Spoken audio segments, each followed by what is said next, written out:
Hiya, my name is Gulshat Kadirova and I'm one of the conference organisers. Today we're going to be talking about socio-economic barriers into the creative industries, and I'm joined by Carrie, Dave and Callum. Hi, I'm Carrie. I am an artist, writer and producer, and I'm working with this inclusion conference to help shape it where needed. Hi, I'm Dave. My artist name is JPDL. I'm a rapper, spoken word artist, workshop facilitator, and kind of professional writer. So I do commissions. I also do hosting and all that kind of stuff. Hi, my name's Callum. I'm 16 years old. I'm a singer-songwriter from Gloucester. I've had a passion for music for quite a lot of my life, and I'm just here today to kind of give my opinions and my views on the social and economic barriers. So can you tell me a little bit about how you started working on music or anything in the creative industries and what that was like? So I started out just writing rhymes really when I was in my early teens. Looking back on it, I didn't really see it like that at the time, but it was kind of like a cathartic, therapeutic thing. I was putting down life experiences on pieces of paper and able to digest them and fully understand them by doing that process. Not that I saw it like that at the time, but from that, it just evolved into what I do now in my career. Callum? Yeah, I started writing songs and singing when I was like very, very young, and it kind of seemed like an escape for me from like whatever troubles I was having, and like whether that be in school or outside of school. And I think songwriting, in my opinion, is just like a really incredible outlet for people to express themselves in ways that they are unable to in other areas. Socio-economic barriers is such a broad topic. Can you both please describe to me a major barrier that you faced on your journey? I guess if we're looking at kind of early stages of development, a huge barrier for me was like kind of bereavement in my family. It's a strange thing because that within itself, as you were saying, G, had that kind of effect, that domino effect on my mental health when I was a kid. So I was kind of pretty much all over the place when I was in my teenage years. Through kind of experiences that were going on outside of my control. But that kind of fed into creative practice in a way. So it's that kind of like, that looking at things in a holistic regard, how they all kind of tie into each other. So I kind of had those pressures on me from grieving that were kind of scattering my thoughts and and I wasn't able to focus in, places like school and stuff like that. But that had the domino effect, as you said, of kind of forcing me to find an outlet for expression. So it kind of fed into my musical practice as well, if you know what I mean. But not in the context of like me being able to focus in music lessons at school or anything like that. It was all self-directed, the creative work that I used to do when I was a kid. Yeah, very similar to JPDL. One of the biggest barriers that I faced as well throughout most of my life was my mental health and kind of the feelings of confidence and self-worth within what I was doing, whether it be my musical or performances and stuff like that. And I think music can be an amazing way to release stress, but however, it can come with other stresses alongside it, especially for me, like I just mentioned with the confidence and stuff like that. And I think as well, social media and stuff like that also playing a big part in the deterioration of young people's mental health. And especially me, when posting covers and stuff on YouTube, I've received quite a few hate comments in the past. I no longer let it affect me because I can understand that they're probably coming from a place where they're hurting emotionally themselves. However, obviously, if somebody who is new at the game, they obviously comments like that, it can really bring them down and make them not want to do this and make them not motivated to do it anymore. Great, thank you for that. The barriers that you two mentioned are influenced by so many different things with regards to socioeconomic barriers, and they all interact with one another. Carrie, would you like to explain a little bit about this? Okay, so some of the issues that people may face from socioeconomic barriers is often compounded by other issues that dig deeper into some of the challenges that people face. So it's really interesting to hear about some other things that percolate further down that impact further up. So for example, in formal learning, if there aren't kind of rigorous and holistic approaches to learning and development, particularly from people who come from socioeconomic backgrounds, it's more of a challenge and they face more barriers because of those issues. So if you come from a place where there's a lot of challenges at home, be it bereavement, be it family structure, be it low income, etc., the issues you face at school and outside will be compounded by that. Evidently, we know that. And so what's really interesting hearing Callum and Dave talk about this is that you've got several issues at play. You've got issues around language and how people get support and are support and how they're treated. So the power structure that exists in those settings is really important, I think, particularly for young people. I mean, it's bigger than kind of not being able to buy a violin, right? That's like the thing that everybody goes to is like, oh, that's a socioeconomic barrier. This person couldn't buy themselves a violin, therefore they couldn't read sheet music, therefore they couldn't go on to have a career in the industry because they can't do that side of it. If you think about it, as Carrie was saying, if somebody's like, you know, from a single parent background and they've got brothers and sisters and they need to look after those brothers and sisters, then it doesn't give them capacity to develop their skill set in any creative practice, right? Because they've got other responsibilities that take precedent over dreaming and picturing themselves in an artistic role. It has so much mystique. It's like, you know, how do you get there to that point? How you get there is by having the time and capacity to nurture yourself and your practice as a young person, right? It's like absolutely. That's isn't it, really? Yeah, and it's interesting is that exactly as you say, Dave, those issues are really pertinent because it's more than that, but it's also about all those young people and adults that we miss that have to make life choices which are much more about money and finances to look after yourself. And so how many people from socioeconomic backgrounds or poor families or low-income families that have to make career choices within the arts that are much more about gaining an income than they are about the pursuit of creativity. You know, to be an artist, to be a writer, to explore all those things through music and so on requires time, which, as you say, is a luxury ultimately, isn't it? What would you say to someone that's currently facing the barriers that you mentioned? Any advice that you would give? Something that for me personally, I found that kind of building a team of individuals around me, collaborating with other artists who work in other art forms. And what I mean by that is somebody who's a good videographer, like somebody who can like help talk you through structures of spoken word pieces or songs. Somebody who has like a multi-instrumentalist who has a musical understanding. Somebody who's a kind of a recording, like a studio engineer. And once you have all these different people in different places on your team, then it gives you the ability to focus on what you do best. Well, yeah, I think obviously with my biggest barrier being mental health, and one of my biggest issues that I had, having the motivation to carry on, because like JPDL said, without the support group around you, sometimes you will not have the abilities to do what you need to do. So I would just say, keep on going, keep on pushing through it, and because eventually in the long run you'll achieve what you want if you just don't give up and you just push through. Ultimately, in a way, we're talking about mentoring, aren't we? Finding people that inspire you, that you can work alongside to a certain extent. I think that's a really important part of development, is to find people that inspire you, that can support you, exactly as Callum and Dave said. I mean, one thing I guess I would throw into that as well is like having kind of almost realistic expectations. Another side effect of this Instagram culture that we live in is like everyone's going to be a star, right? And it's kind of like, I look at success in the context of if you're happy doing what you're doing, you're creating pieces of artwork that connect with people, and you're able to sustain you're able to support yourself financially, then that is a massive win and you are a success. Not everybody's going to be like some big superstars. That's not the reality of things. It's kind of like if you're happy doing what you're doing, then you are successful at it, right? And that is a huge thing to bear in mind as well, because as Callum said, it can have a huge effect on an individual's confidence.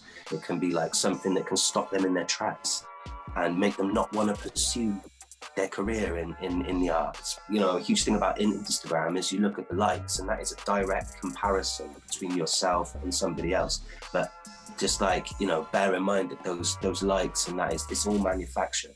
The next question is, have you faced any obstacles in your career progression or ability to participate fully that are not experienced by all of your colleagues? This could be in relation to work, college, anything. Circling back to what I said earlier on about the kind of bereavement thing, that had a massive impact on my mental health. Not everybody has to go through that at such an early age and have that kind of learning curve take place so early on, you know? So I guess that would be a barrier that I faced. The biggest obstacle I think I must have faced was obviously my permanent exclusion from my mainstream school. Obviously, for a couple of years, I was unable to access music in ways that I would like to. Obviously, when I was in year 7 and 8, we did music in general, just kind of music lessons. But then obviously, after I got permanently excluded, that came to a stop because I went to another school where they didn't really offer music as widely. I kind of lost my passion for music in a sense because of the opportunities that weren't available to me at the time. I kind of lost my passion. However, when the school that I was going to, Russet House, when they kind of opened up and they started working with the music books and I started working on my arts award with a couple of the music leaders, that's really what gave me the kick up the bum to say, like, this is what you want to do and this is who you are. And it really gave me that oomph back into my life. And I'm now, it's got to the point where now I'm also studying level 3 music at Gloucestershire College because that passion really came back for me. In the DNA report that was done by the Music Works, over 70% of young people enjoy music, but these stats don't correlate with the number of students taking music as a GCSE.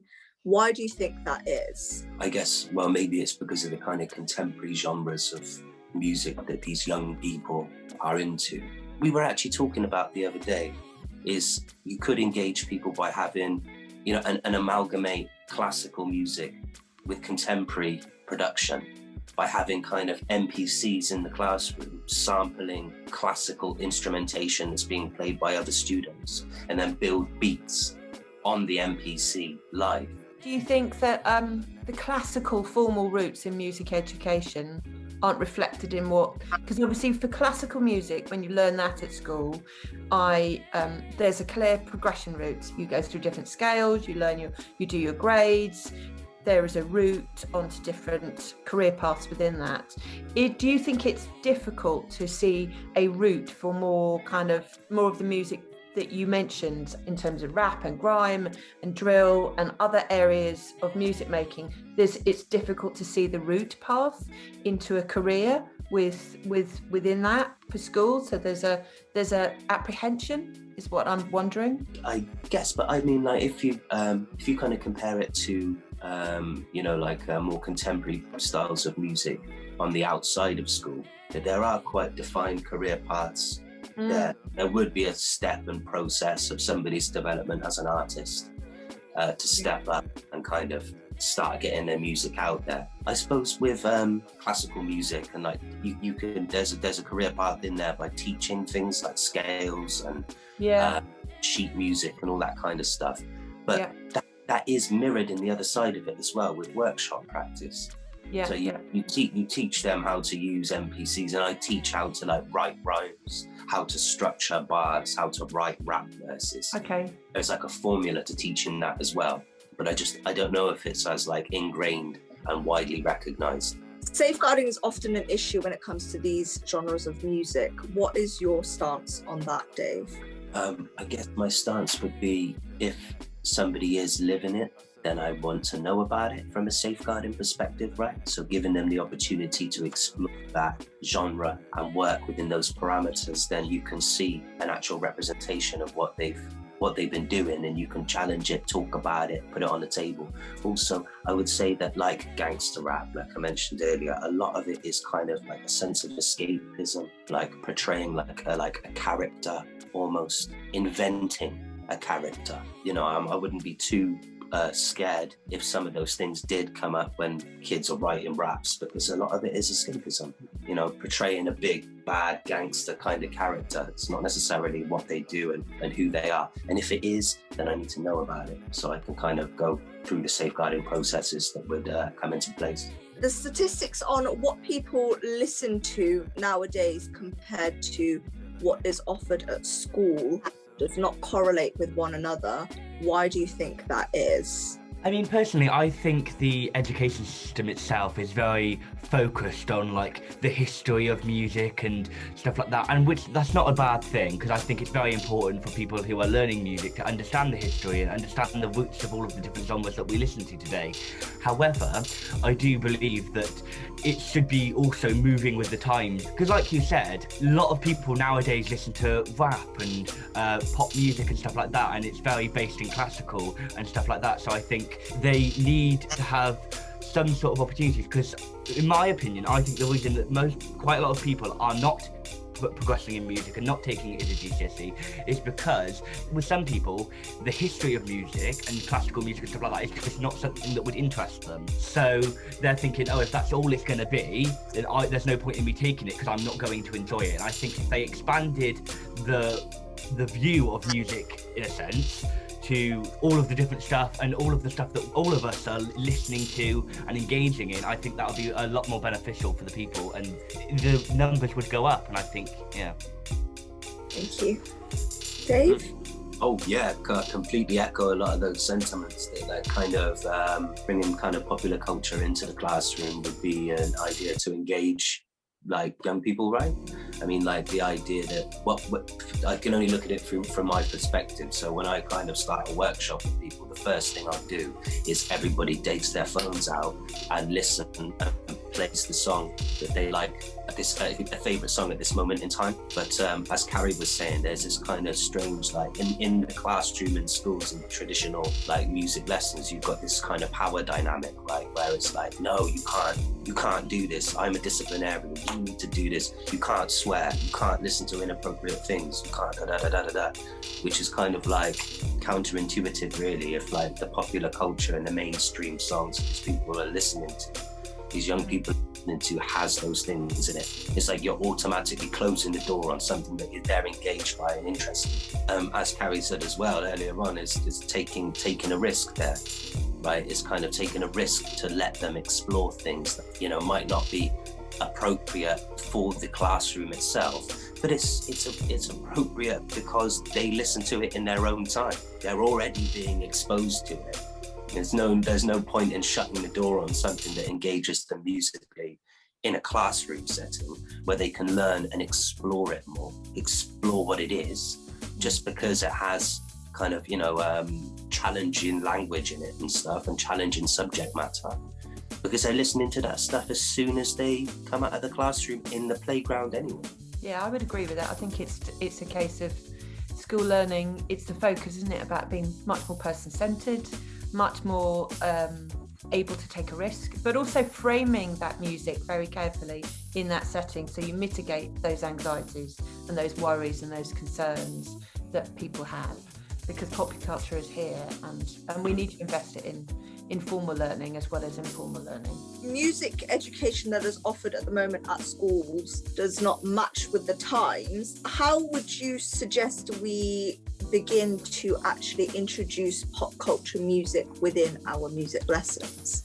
I mean, I love the idea of like doing covers of like Cardi B or whatever people are listening to, inappropriate kind of tracks, right? But you don't need to kind of break down and recite the lyrical content of it. You could take beats and stuff and then work that into covers on the classical instrumentation, which will create kind of really very interesting beats that are an amalgamation of like the contemporary popular culture that people are digging and listening to with the traditional musical practice that ticks the boxes of like learning classical instrumentation.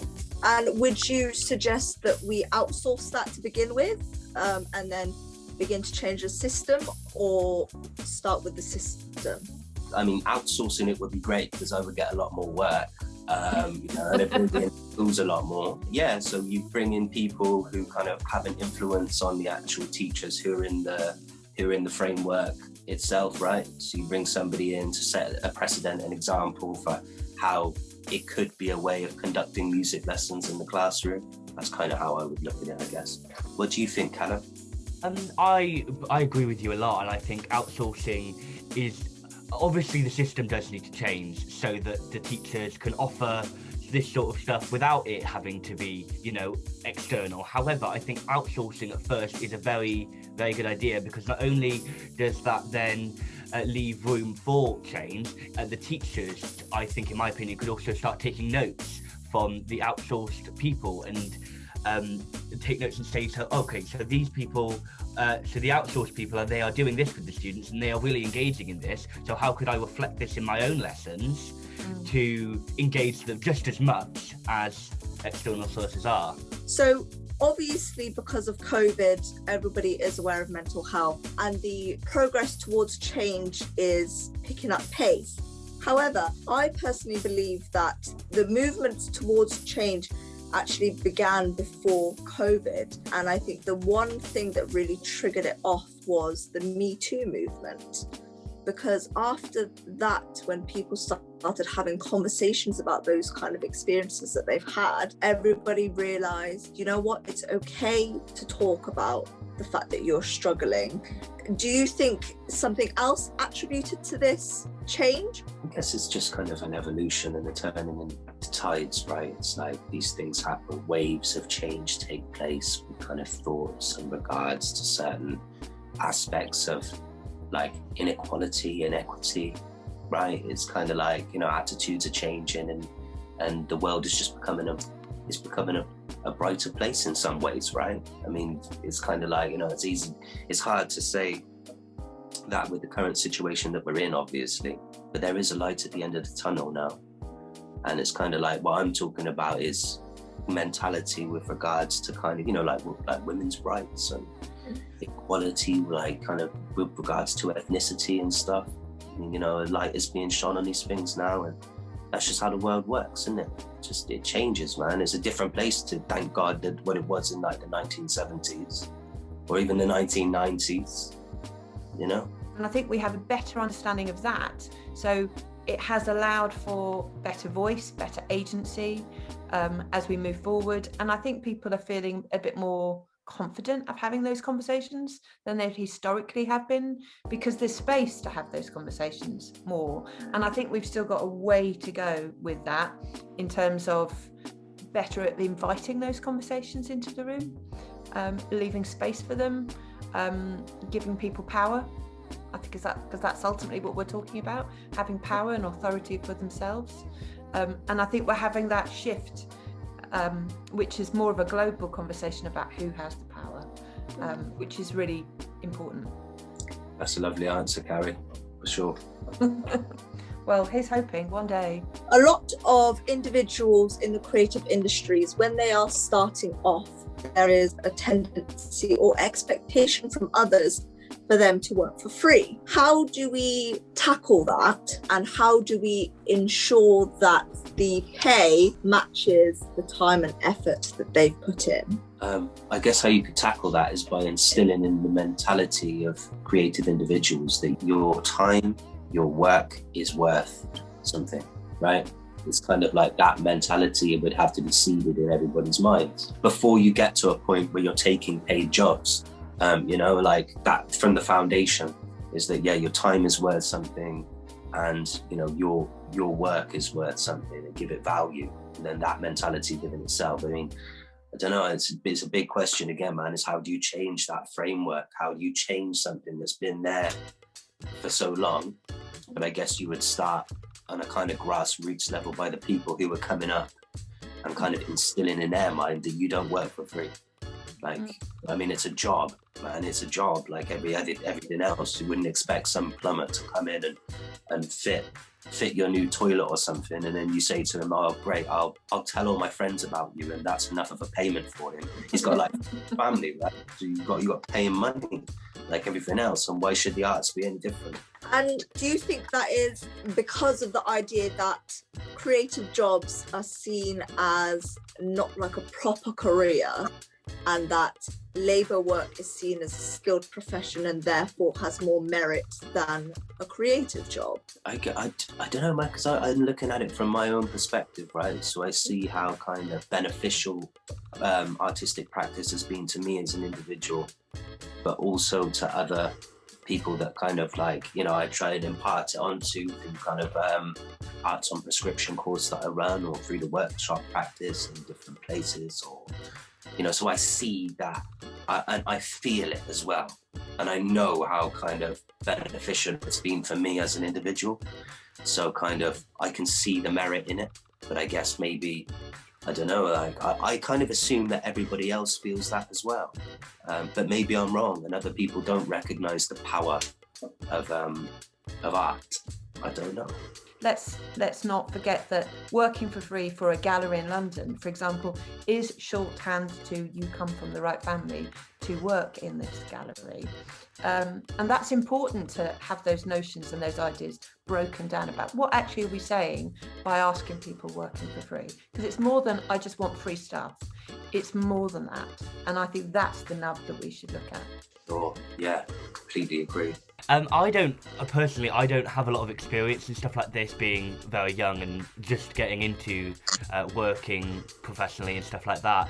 I don't have a lot of personal opinions on the matter. However, I do, from what I've heard, I do agree a lot with the other notes that's been made today about it's just because it is a creative art form and a creative work thing. It doesn't make it any less valid than something like a professional, what they would class as, you know, professional skilled sort of thing, like construction or something like that, because being a musician still does take time and skill, and I don't think it should be any less than any other job. I completely agree, Callum. It's a strange thing because you're just starting out and stuff. You'll be developing your back catalogue of music. You'll be learning your craft to a fuller extent, right, over the years. So you'll be putting in free work all the time anyway, right? I mean, I put in years of free work doing like other jobs to kind of doing like a paid job in the daytime, and kind of constantly honing my craft through those paid jobs. So before we wrap it up, I'd like to ask you one last question, which is, what advice would you give anyone starting off in their creative journey? Oh, well, I guess I would go full circle back to something I said, I think right at the start of the conversation. Building a solid team of people around you to share the weight and develop creative projects with. So people that you can brainstorm ideas with. You write the track, take it to a producer, then you and the producer take it to a filmmaker, and everybody puts those ideas in the pot, put something together as a team that will help share the weight on your shoulders, so you don't have to be like the writer, the producer, the filmmaker, all of this stuff, and you can play to your own strengths and develop your specific craft, right? What is it that you do? You're a rapper, okay? So carry on like writing and writing raps, and then taking those to producers and linking up. And what I'm trying to say is build a network of creatives around you can work with and collaborate with and share ideas with them. Thank you. Callum, thoughts? Yeah, I've only recently started out, and I know one of the biggest things for me when starting out was how daunting it all seems, and how, you know, it can seem really overwhelming, all the different things going on and stuff like that. So I think just, you know, don't let that, you know, sway you out of wanting to be an artist. I think to keep on pushing through and, you know, like Dave said, speak to people and collaborate with people. Carrie, do you have any thoughts on this? So anyone starting off, I think it's really important to welcome and invite critical thinking into your work. So that is getting feedback from people, making sure that you have that, making sure that you have, again, as Dave and Callum said, having a network. I think there's something really important about being mentored, informally mentored by somebody that you respect, whether it's somebody that's been doing what you're interested in a lot longer, or somebody that's very new starting out. Journaling, writing down your notes, reflecting on what you're doing is vital, because you can come back to that all the time. But keeping a good sense of, one, looking after your well-being while you're doing it, so you're not you're managing yourself really well, the mentoring aspect really well, and inviting critical thinking into your practice so that you're getting feedback all the time and developing. But look, also, you know, the self-care thing, I think is really important, because it's quite a lonely profession, engaging in the arts sector, and it can be really can be at times quite demoralizing when you're facing lots of obstacles, and I think having the moment to do self-care is vital within that practice. Right, just wanted to say thank you all so much for being part of this and giving your opinions on all of these different topics. And I just wanted to briefly sum up and say that at the end of the day, we all struggle and we all have barriers, but it's important to ask for help and try your best. And if you don't succeed, try again, and just know that you are valued and that you can do this. Thank you. Thank you very much for the opportunity. Thanks so much. Had it, G. Thanks everybody else. Wow. Yes. Cheers. You chat. Thank you.